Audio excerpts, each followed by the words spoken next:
Ay, mga kemales. Dito.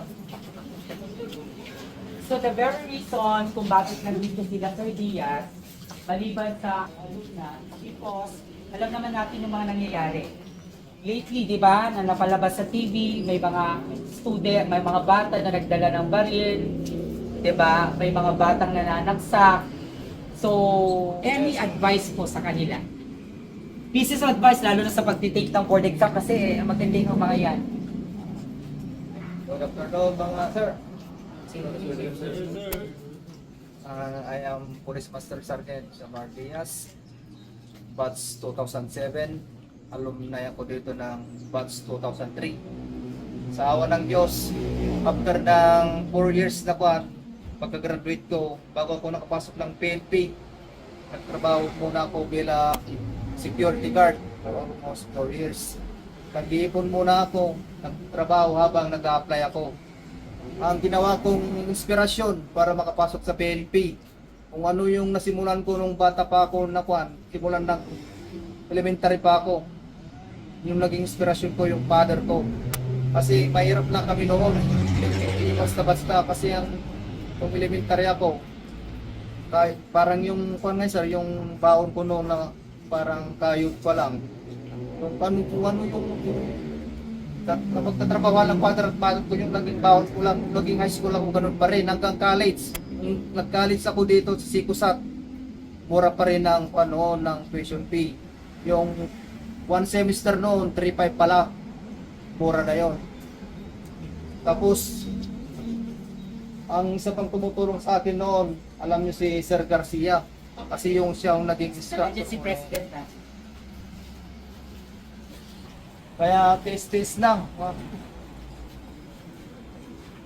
Ano to sir? Nakagraduate sir, sila yung batch 2026. Numbers wala natapos yung 4 years degree.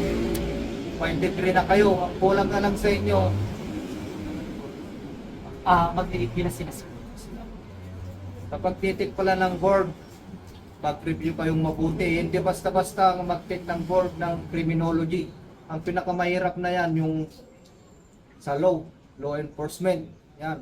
Doon sa may criminalistic, lalo sa fingerprint. Doon.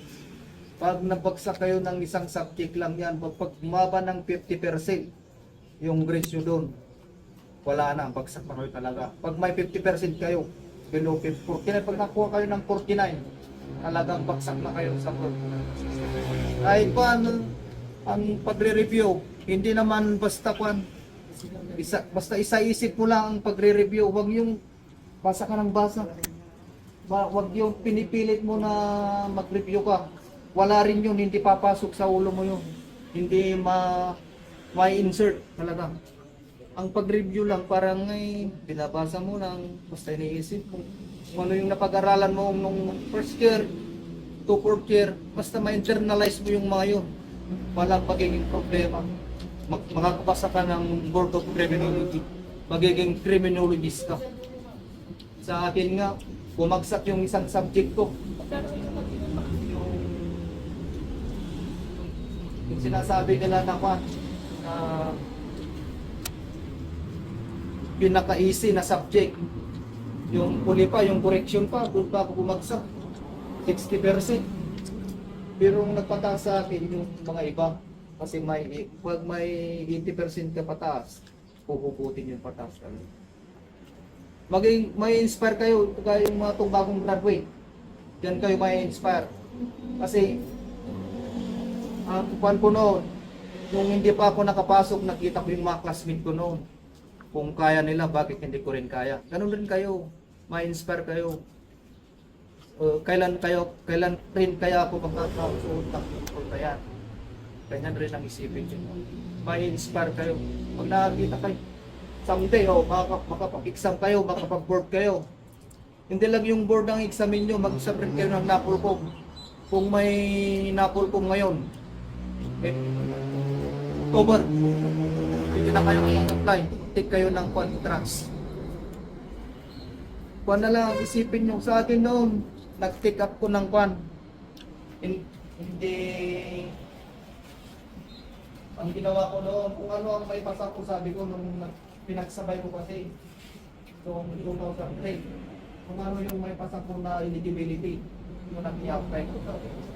At may pasapor naman, sa awa ng Diyos, may pasapor yung napon. Yung work ko, hindi ko naging basa kasi hindi ako nakapag-review kasi wala ko ng tiyara natin. Yung pinagalaman ko ba, so, sakto pa ako. Kapatid ko, kaya pa, nalokoral ako, inapol ko pa ko. Hindi namin ko matapat. Awa ng Diyos. So, diba nakaka-inspire sila? Lalo na si sir na ano natin, na-graduate natin.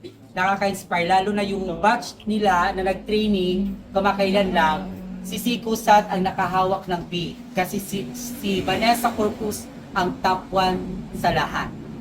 Galing ng Siko Sat, yung cum laude graduate natin ng batch 2024. At this point in time, Republic of the Philippines, Province of La Union, City of San Fernando, Barangay Linsat, Siko Sat Colleges.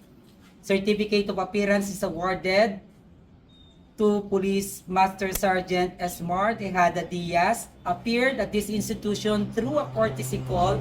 This visit was conducted for the purpose of strengthening coordination and partnership between the police and the institution. This certification is issued on the 24th day of June 2026 at Siko Sat Conference Room, Linsat, San Fernando City, La Union, for whatever legal and official purpose it may serve. Signed, Mary Joyce L. Dacumos, Program Head, CCJE, and Gaudencio N. Andaya Jr., Student Affairs Officer. Sir. Same certificate is awarded to Police Trainee Jason Dangalan. Same certificate is awarded to Police Trainee Ted Nori Balawis. And of course, to Police Trainee Mark Angelo Despero. And of course, Police Trainee Harold Ivan M. Reyes. Picture daw sila from Lupo. They're here for courtesy call back and for dun regarding sa mga at present ay na pressing problem ng society.